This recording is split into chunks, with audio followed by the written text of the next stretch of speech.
होगा, मैंने कार खरीदी, लोगों ने बोला तेरी आ गई, लोगों की नहीं आएगी। मेरे ग्रुप में दूसरी कार आई मिस्टर रतुल बल्लर जी की, 19.5 साल की उम्र में खरीदी, लोगों ने बोला तीसरी नहीं आएगी, पीनल गजेरा जी ने खरीदी। लोगों प्लेटफॉर्म है जहां से मेरे दोस्त की जिंदगी बदल सकती है, आप पूरा कॉन्फिडेंटली फॉलोअप ले पाएंगे। हम डरते हैं कि फॉलोअप लेने गए और गेस्ट ने मना कर दिया तो क्या होगा, बट डरना इस बात से चाहिए कि फॉलोअप नहीं करेंगे तो क्या हुआ, क्या होगा। दो प्रॉब्लम है, फॉलोअप नहीं करेंगे ड्राफ्ट नहीं बनेगा, इट्स ओके, इतनी बड़ी प्रॉब्लम नहीं है, बट फॉलोअप नहीं करने से क्या होता है, सामने वाले इंसान के दिमाग में कुछ ना कुछ डाउट है, सिस्टम के किसी भी चीज का डाउट है, हमने उसका फॉलोअप नहीं किया, वो डाउट उसके दिमाग में चल रहा है। और डाउट का एक कीड़ा होता है, वो ज्यादा दिन तक पनपता है ना, तो वो बड़ा बन जाता है, कीड़े बढ़ जाते हैं। उसके अंदर रहा वो डाउट, मार्केट में जाके अपने 10 दोस्तों के साथ शेयर करेगा, वो 10 दोस्त और 10-10 लोगों के साथ शेयर करेगा। आज जो डाउट है ही नहीं, एक्चुअल में प्रॉब्लम है ही नहीं, बस उस इंसान के दिमाग में है, वो कीड़ा मार्केट में फैलता जाता है। हमें जिस मार्केट में काम करना है वो मार्केट नेगेटिव होता है। फॉलोअप ना करने से एक तो उसके डाउट क्लियर नहीं हो रहे, दूसरी बात ड्राफ्ट तो बनने का सवाल ही पैदा नहीं होता। मेरे हिसाब से अगर हम खुद को चेंज करें, खुद को अपडेट, तो फॉलोअप करने में डरने की कोई बात ही नहीं। बट फॉलोअप में कुछ चीजें मैटर करती हैं। जब हम किसी का फॉलोअप लेने जाते हैं और हमारा दुखी चेहरा, चेक नहीं बना बहुत टाइम से, बहुत लोगों का इनविटेशन किया, गेस्ट ने मना कर दिया, मीटिंग दिखाई, ड्राफ्ट नहीं बने, फॉलोअप नहीं हो पा रहा, गेस्ट फोन नहीं उठा रहा है, जब ऐसी प्रॉब्लम होती है और फिर आप किसी का फॉलोअप लेने जाते हैं, वो चेहरे पे दिखती है आपका दुख, वो दुख दिखता है कि कितने समय से आपका चेक नहीं बना। इंसान कितना भी फॉलोअप, कितनी भी ज्ञान की बातें कर लो, ड्राफ्ट नहीं बनेगा। सबसे ज्यादा जरूरी है, इंसान हमारे साथ आना तब पसंद करता है जब वो ये देख पाता है कि वो बंदा उस चीज में खुश है जिसके बारे में वो मुझे बता रहा है। जब तक आपके चेहरे पे वो खुशी की फीलिंग, वो प्राउड फीलिंग नहीं दिखेगी, सामने वो ज्वाइन करने वाला नहीं है, चाहे कुछ भी हो जाए, कितना भी करोड़पति हो। बट एक बार सामने वाले को कॉन्फिडेंटली पता, आपने बता दिया, सक्सेस मिलेगी, आगे गाड़ी घर कार सब कुछ आएगा मेरा, आज कुछ नहीं है बट एक बिलीव है कि आज नहीं तो कल होगा। और इस कॉन्फिडेंस को देख के लोग ज्वाइन करते हैं। कई सारे बच्चे पूछते हैं कि मैम आज तो चलो आपके पास कार है, जब आप ज्वाइन किया तब तो आपके पास कुछ नहीं था, तो आपके दोस्त आपको मना नहीं करते थे? मना करते थे, मना करते थे। मेरी डायरी में आज भी लिस्ट बना पड़ा है, 50 दोस्तों ने जिसने मना किया था, नाम लिख के रखा है, जिन लोगों ने मुझे मना कर दिया था। बट जब जब इंसान ने मना किया कि विशाली तेरे पे ट्रस्ट है बट कंपनी पे ट्रस्ट नहीं कि ऐसा कुछ हो पाएगा, उतनी बार यहां दिल पे लगती थी कि मेरे दोस्त ने अगर बोल दिया ना कि विशाली नहीं करना, ये बात है कि मेरे पे डाउट कर लिया, वो कुछ भी बोले मुझसे, उसने डाउट मेरे पे किया है, तो वो डाउट दूर करना पड़ेगा। और आज 7 साल कर रही हूं, लेकिन सबसे बड़ी बात, आज भी वो दोस्त जिन्होंने मैंने शुरू में मीटिंग दिखाई थी, ज्वाइन नहीं किया था, आज वो दोस्त कहीं घूम फिर के, इतिहास रिपीट होता है, हमेशा रिपीट होता है, समय का चक्र घूमता रहता है। आज घूम घूम के 7 साल के बाद भी मेरे दोस्त आते हैं, सेमिनार में ऑडियंस में बैठते हैं, मेरे को स्टेज पे देखते हैं, लास्ट में इतनी मस्त एंट्री देखते हैं, और फिर जिस दोस्त के साथ आए उसको बोलते हैं अरे ये तो विशाली है, ये तो मेरे बाजू में बैठती थी, ये तो मेरे क्लास में पढ़ाई करती थी। और मेरे बच्चे उनको बोलते हैं कि बेटा उस दिन कर लिया होता ना तो ऑडियंस में नहीं होता, स्टेज पे होता तू। मेरे को फर्क कभी नहीं पड़ा, मैंने कभी रिजेक्शन को देखा ही नहीं। जैसे जैसे लोग मना करते गए वैसे वैसे मेरे अंदर की आग बढ़ती गई कि भाई एक नाम और ऐड हो गया जिसको मुझे करके दिखाना है। एक और चीज, हम पेरेंट्स फॉलोअप नहीं करते। मैंने देखा है 80% केसेस में हमारे ग्रुप में पेरेंट्स फॉलोअप नहीं हो रहे। पेरेंट्स फॉलोअप होते हैं तो रिजल्ट के चांसेस भी बढ़ जाते हैं। और जब मीटिंग दिखाते हैं, इवन मैंने जितनी भी पेपर प्लान करती हूँ, 90% केसेस में मैं पेरेंट्स को बुला के ही एसोसिएट को बोलती हूँ कि आप पेरेंट्स को लेके आइए फ्रेंड के, उन्हीं के सामने, क्योंकि जब हम पेरेंट्स के सामने दिखाते हैं मीटिंग, तो पेरेंट्स को भी बात समझ में आती है कि बच्चा करना क्या चाहता है। पेरेंट्स फॉलोअप में जाओ, कॉन्फिडेंटली बात करो। ऐसे ऐसे पेरेंट्स फॉलोअप करे हैं। थोड़े दिन पहले की बात है, एक आंटी के घर पे हम पेरेंट्स फॉलोअप गए। पेरेंट्स फॉलोअप करने के लिए वो लड़की करना चाहती थी, हम उनके घर पे एंटर हुए, हम सीढ़ियां चढ़ रहे थे और वो लड़की बोली कि मम्मी उठ। उनकी मम्मी लेटी हुई थी, ऐसा बोली मम्मी उठ, मेरी फ्रेंड आई है, मैंने बताया था ना तेरे को, मुझे करना है। हम सीढ़ियां चढ़ रहे थे, उस आंटी ने मेरा मुंह नहीं देखा था, और वो आंटी क्या बोलते हैं, अपनी बेटी को बोलते हैं मना किया ना तेरे को नहीं करना, क्यों बुलाया, ये वो कुछ भी बोलने लगी। क्या फर्क पड़ता है, समझ नहीं है, कम है थोड़ी तो बोलेंगे ऐसा, हम तो समझदार है थोड़े से। मैंने सीढ़ियां चढ़ी, आंटी के घर में एंटर हुई, आंटी ऐसा बोल रहे थे, एंटर हुई मैं। आपको लग रहा है उस आंटी के घर में जाने की जरूरत थी ऐसा बोलने के बाद? को लेके जो कीड़ा है ना, वो उसका साफ होना जरूरी है, ये मेरा मकसद था, चाहे ड्राफ्ट बने ना बने। उनके घर में गई मैंने, आंटी को बोला क्या हुआ आंटी? बोले करना ही नहीं है, सुनना ही नहीं है, जानना ही नहीं है। मैंने बोला आंटी मेरे को आपकी बेटी को करवाना भी नहीं है। बोले बात ही नहीं करनी इस टॉपिक में। मैंने बोला मेरे को भी बात नहीं करनी, पानी तो पी सकती हो, आपके घर पे आई हो तो। बोले हाँ वो मिलेगा। बोले दे पानी, पानी दे, तेरी फ्रेंड्स आई है, पानी दिया। वापस बोली, सुनना ही नहीं है, बात ही नहीं कर। मैंने कुछ बोला? मैंने कुछ नहीं बोला आंटी। 2 मिनट बैठे, हाय हेलो हुआ, कौन सा गांव आपका, क्या सरनेम है आपकी, कहाँ पड़ता है ये गांव, मैं इस गांव की हूँ, यहाँ ये रिलेटिव, ऐसा ऐसे करके 5 मिनट निकला। 6 मिनट पे आंटी बोली, ये पता नहीं दिमाग खराब कर दी, संडे को मीटिंग देख के आई, रोने लगी, सीधा 15,000 दे दे, मेरे को ज्वाइन करना है। दिमाग खराब कर दिया था मेरा, ये वो लाना फलाना, इतना बोले इतना बोले। मैंने स्माइल रखा और सुना, और फिर मैंने बोला, आंटी एक बात बताओ, मत करवाओ, हाथ जोड़ के आओगे ना मेरी बेटी को करवा दो, फिर भी अब तो ज्वाइन नहीं करवाऊंगी, बट एक बार शायद आपको सुन लेना चाहिए क्यों करनी है। फिर मैंने अपना ग्रुप साइज बताया कि आंटी 16,500 की टीम को लीड कर रही हूँ ऑल ओवर इंडिया में, जिसमें पढ़े लिखे लोग हैं, ऐसे लोगों की टीम को लीड कर रही हूँ। आपकी बेटी की मेरे को जरूरत नहीं है, बट शायद आपकी बेटी को जरूरत है, सुन लीजिए आंटी, ज्वाइन नहीं करवाऊंगी। मैंने बोला, आंटी फ्री वाला पैकेज? बोले फ्री वाला भी नहीं करवाना। मैंने बोला ठीक है, वो भी नहीं करवाऊंगी। और फिर आंटी को मैंने कन्विंस किया फाइनली सुनने के लिए, और आपको यकीन नहीं होगा, जहां पे सीढ़ियां चढ़ रही है तो बोले थे बात ही नहीं करनी। 2.5 घंटा उसके घर पे बैठ के मैंने बात करी, 2.5 घंटा बात करते करते रतुल जी का फोन आया। रतुल जी ने कुछ बोला, मैंने बोला देखो आंटी, रतुल जी का एग्जांपल दे रही थी मैं आंटी को कि कैसी, और एक्चुअल में दिक्कत ये थी कि उनकी बेटी थोड़ी सी अजीब थी, घर में बोलने वने का कुछ ठिकाना नहीं था, इस वजह से उनकी मम्मी नेगेटिव थी। बट अगर मैं जाके फॉलो अप नहीं करती तो शायद लेके भी नेगेटिव होती कि एक और कंपनी आ गई जो 15,000 मांग रही है। मैंने उनको 2.5 घंटे के दौरान ये समझा दिया था, आप 15,000 की बात मत करो, फ्री में आपकी बेटी को भेज दो, कल आप ही बोलोगे कि मेरी बेटी सुधर गई, गारंटी आंटी, आप बस आने दो हमारे साथ। आप सोच के देखो, अगर मैं डर जाती, मैं ना जाती, तो शायद एक और घर ऐसा होता जो गलत फहमी लेके बैठ जाता।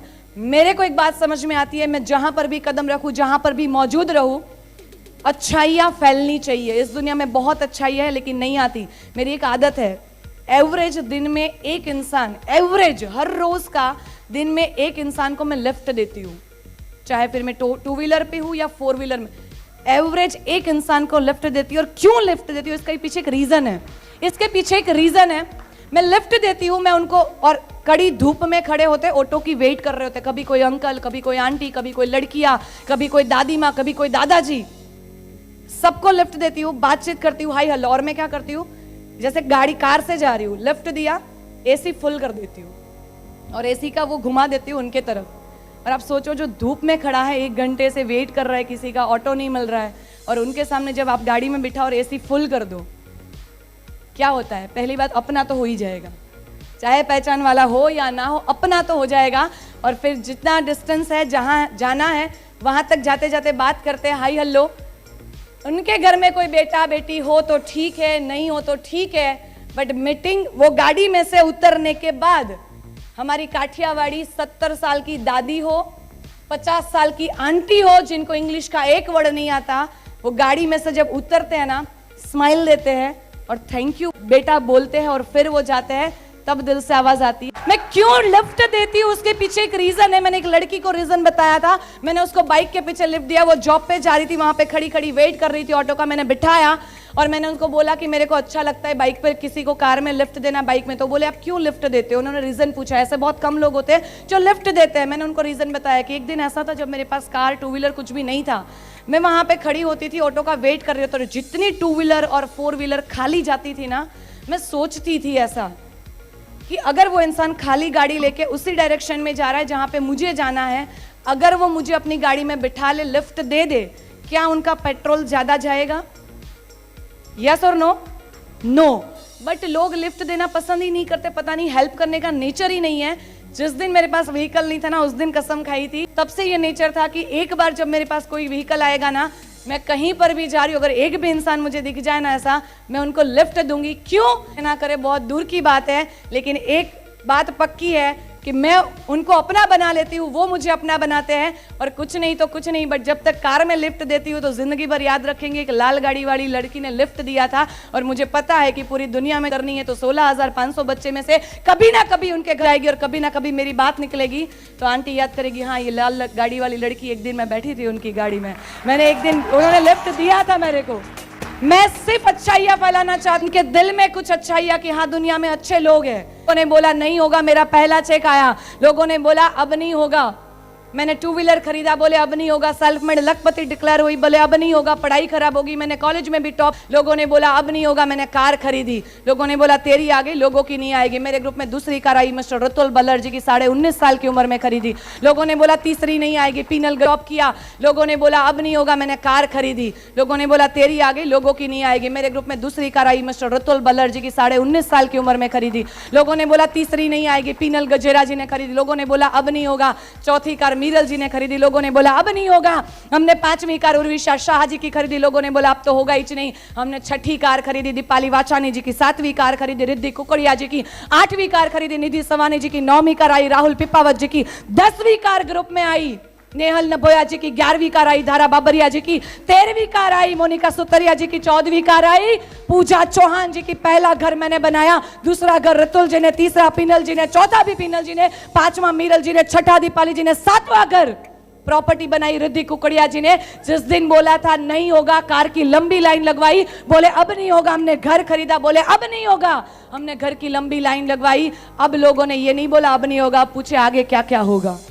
आज मुझे याद आती है दंगल मूवी, अगर शायद आपने देखी हो, जब उस लड़की फाइनल को खेलने जाती होती है, अपने पापा के साथ बैठी है और अपने पापा को पूछती है कि पापा कल की स्ट्रेटेजी क्या है। गोल्ड मेडल उनको जीतना था ओलंपिक में। उनके पापा बोलते हैं बेटा कल की कोई स्ट्रेटेजी नहीं है, कल की कोई स्ट्रेटेजी नहीं है, कल तेरे को लड़ाई करनी है, कल तेरे को लड़ाई करनी है। बट जब तू जीतेगी, अगर तू सिल्वर जीत के आएगी तो आज नहीं तो कल लोग तुझे भूल जाएंगे, बट तू अगर गोल्ड बन गई तो तू मिसाल बन जाएगी। और मिसालें कभी भूली नहीं जाती बेटा, मिसालें हमेशा दी जाती है, तेरे को मिसाल बनानी है। उस सीन में मुझे बहुत बहुत फेवरेट सीन है वो मेरा, जब वो आमिर खान बोल रहा होता अपनी बेटी को, वहां पे 2 छोटी छोटी लड़कियां खेल रही होती है उनके गाँव की, और आमिर खान उनकी बेटी को बोलते हैं उसमें जो रोल करा है उसमें कि बेटा उस दोनों लड़कियों को देखो वहां पे खेल रही है, कल तेरे को जो चैंपियनशिप लड़नी है ना, कल तेरे को उस ऑस्ट्रेलियन के सामने नहीं लड़ना, सिर्फ तेरे को कल हमारे समाज के लाखों लोगों के साथ लड़ाई करनी है। अगर तू कल जीतेगी तो अकेली नहीं जीतेगी, ऐसी लाखों लड़कियां जीतेगी। अगर तेरी लड़ाई कल है ना तो समाज के उन लाखों लोगों के लिए है जिनके दिमाग में आज भी ये चलता है कि लड़की मतलब सिर्फ घर में चूल्हा चौका करेगी, लड़की मतलब सिर्फ शादी करवाई जाएगी, लड़की मतलब पहले भाई के नीचे दबके रहेगी, फिर पापा के नीचे, और उसके बाद हस्बैंड जैसा बोलेगा वैसे ही करेगी। ना उसका कोई नाम होगा, ना पहचान होगी, ना कोई वैल्यू होगी। वो समाज के लाखों लोगों के साथ लड़ाई थी उनकी, और आज सेम दंगल है, यस का दंगल है। आज अगर हम यहां पहुंचे हैं और बात निकली है तो बहुत दूर तक जानी चाहिए। और मैं सवाल पूछना चाहती हूं हमारे समाज के, आज की सदी में ऐसे जीने वाले लोग मैंने देखे हैं जो लड़कियों पे हाथ उठाते हैं, उनको मार पड़ती है। मैंने ऐसे पेरेंट्स देखे हैं जो लड़कियों को घर से बाहर नहीं जाने देते। लेकिन एक बात मुझे समझ में आई मेरे फ्रेंड सर्कल में देख के, इसकी स्प्रिंग को जितना दबाया जाता है ना, वो उतनी ज्यादा उछलती है। मेरे पापा ने मुझे, मम्मी ने मेरे को कभी नहीं दबाया, बोला बेटा कर तू, कि हमारी जो ये लड़ाई है ना वो समाज के उन लाखों लोगों से है जो आज भी लड़की को कमजोर समझते हैं। 14 गाड़ियां आई है ग्रुप में, 7 प्रॉपर्टी बनी है, 14 गाड़ियों में से 12 गाड़ियां लड़कियों ने खरीदी है, 7 प्रॉपर्टी में से 6 प्रॉपर्टी लड़कियों ने बनाई है। इतना करने के बाद भी अगर हमारा समाज ये बोलता है ना कि लड़कियां कुछ नहीं कर सकती, लड़कियों को चूल्हा चौका करना चाहिए, तो सवाल सुने कान खोल के हमारा ये समाज। मेरे को सिर्फ छोटा सा जवाब चाहिए, और मेरा सवाल है मेरी छोरियां छोरों से कम है क्या? लेकिन बात जब आती है लड़कियों पे, मैं रिक्वेस्ट करना चाहूंगी as a upline, as a friend समझो, कुछ भी, पेरेंट्स की जगह पे बहुत सारे बच्चे रखते हैं, मैं सिर्फ एक रिक्वेस्ट करती हूँ, कभी ऐसा कोई काम प्लीज मत करिएगा। एक लड़की गलत कर लेती है ना, लाखों लड़कियों को उसकी सजा भुगतनी पड़ती है। यहाँ इतनी लड़कियों ने अच्छा किया तो लाखों लड़कियों को परमिशन मिली है घर से बाहर जाने की, कुछ करके दिखाने की। एंड द लास्ट, मेरे अंदाज में बोले बिना मैं बिल्कुल नहीं जा सकती। कभी कभी मैं सोचती हूँ मैं बहुत देर से आई हूँ, कभी कभी मैं सोचती हूँ मैं बहुत देर से आई हूँ, मुझे राणा सांगा के युग में आना था। एक हाथ से लड़ा वो वीर, मुझे बिना हाथ के लड़ना था। कभी कभी मैं सोचती हूँ मैं बहुत देर से आई हूँ, मुझे अकबर के युग में आना था, बिरबल से बढ़कर अपनी बुद्धि को दर्शाना था। कभी कभी मैं सोचती हूँ मैं बहुत देर से आई हूँ, मुझे सन 1942 में आना था, भारत छोड़ो आंदोलन में गांधी का हाथ बटाना था। इतने प्यारे बच्चे और अपलाइन मिलने के बाद हमेशा ये सोची हूँ बहुत सही टाइम पे आई हूँ, क्योंकि बन गए वो लोग इतिहास, मैं एक नया इतिहास बनाने आई हूँ। मेरा नाम वैशाली धनानी है, मैं सूरत से बिलोंग करती हूँ। मैंने सूरत से ही पढ़ाई कंप्लीट करी है। वैसे मेरी कहानी बहुत मजेदार है, लेकिन आज इतना वक्त नहीं। मैं अपने बारे में शॉर्ट एंड स्वीट बताना चाहूंगी। मेरे पेरेंट्स मुझे सपोर्ट नहीं कर पाए थे ज्वाइन करने के लिए, 2 रीजन की वजह से। एक तो उनको ट्रस्ट नहीं था कि ऐसा कुछ पॉसिबल हो सकता है, और दूसरा रीजन वो फाइनेंशियली इतने स्ट्रॉन्ग नहीं थे कि मुझे तुरंत से निकाल के पैसे दे पाए। बट मुझे पता था मुझे करना है, और एक चीज हमेशा से बचपन से एटीट्यूड कैरी करा है कि कुछ भी हो जाए, एक बार अगर कोई चीज ठान ली फिर दुनिया सीधी हो जाए उल्टी हो जाए फर्क नहीं पड़ता, करना ही तो करना है। और वो कहता है ना कि जिनको कुछ करना होता है वो कैसे भी कर लेता है। मैंने खुद से अरेंज करके ज्वाइन कर लिया, पढ़ाई जॉब और साथ में मेरे गटे मैंने थोड़े ही समय के अंदर 2 व्हीलर खरीद लिया था कैश पेमेंट पे। उसके बाद मेरे पापा ने जो घर खरीदा उसमें 5 से 6 लाख रुपए कम पड़ रहे, तो मैंने पापा को हेल्प करी 5 से 6 लाख रुपए की। 31 मार्च 2013 की बात करूं तो सूरत की यूनिवर्सिटी का ऑडिटोरियम बुक करा के 1200 लोगों के सामने मैंने अपने पेरेंट्स को स्टेज पे बुला के गिफ्ट दिया था। पूरे गुजरात की पहली ऐसी लड़की बनी थी जिसने इतनी छोटी सी उम्र में पढ़ाई करते करते व्हाइट इनकम से खुद के दम से कमाए पैसों से एक छोटा गिफ्ट दिया था। और वो गिफ्ट था 6.5 लाख रुपए की red colour Honda Brio 4 wheeler की चाबी थी वो जो मैंने गिफ्ट करी थी। मम्मी को 50,000 के सोने के कंगन मैंने गिफ्ट करे। उसके बाद बोला जाए, ऐसा कहते हैं लोग कि मतलब शुरू किया था तो लोग बोलते थे नहीं हो पाएगा, बट मुझे खुद पे भरोसा था, मुझे करना था। मुझे सिर्फ सपने दिखते थे, मुझे प्रॉब्लम्स नहीं दिखती थी। वो कहते हैं कि अगर हमें सपने बड़े लग रहे हैं तो प्रॉब्लम छोटी हो जाती है और अपने सपने हम पूरे कर लेते हैं, लेकिन अगर हमें प्रॉब्लम बड़ी दिखती है तो सपने कभी पूरे नहीं हो पाते। मैंने अपने सपनों को बताया था कि मुझे पूरे करने हैं, तुझे मैं हासिल करके रहूंगी। मैंने प्रॉब्लम को बोला मेरे सपने बहुत बड़े हैं, तू साइड में ही हो जा। वो साइड में हो गई, मैंने सपने पूरे करती गई। एक सबसे बड़ी अचीवमेंट मेरी, इंडिया के किसी भी कोने का नाम बता दीजिए, छोटा सा छोटा शहर हो या बड़े से बड़ा शहर, मैं उस स्टेशन रेलवे स्टेशन जाके ट्रेन से उतरूं और 10 लोग मुझे कार लेकर रिसीव करने ना आए तो मैं अपना नाम बदलने को तैयार हुई। ये मेरी सबसे बड़ी अचीवमेंट है। मुझे लोगों ने बोला था वैशाली 2 लोग भी ज्वाइन नहीं करेंगे, तुझे लोगों ने सही बोला था, 2 के लिए ज्वाइन भी नहीं करा था। आज ज्यादा बड़ा नहीं, doctor, engineer, professor, lawyer, CA, housewife, teacher, businessman, बहुत सब सारे कैटेगरी के लोग, सारे प्रोफेशन के लोग, सारी उम्र के लोगों को अगर मिला दिया जाए तो पूरे इंडिया में ये काठियावाड़ी लड़की कहां तक पहुंची है। ज्यादा बड़ा नेटवर्क नहीं बना, 18,000 लोग हैं जो मुझे ज्वाइन कर चुके हैं।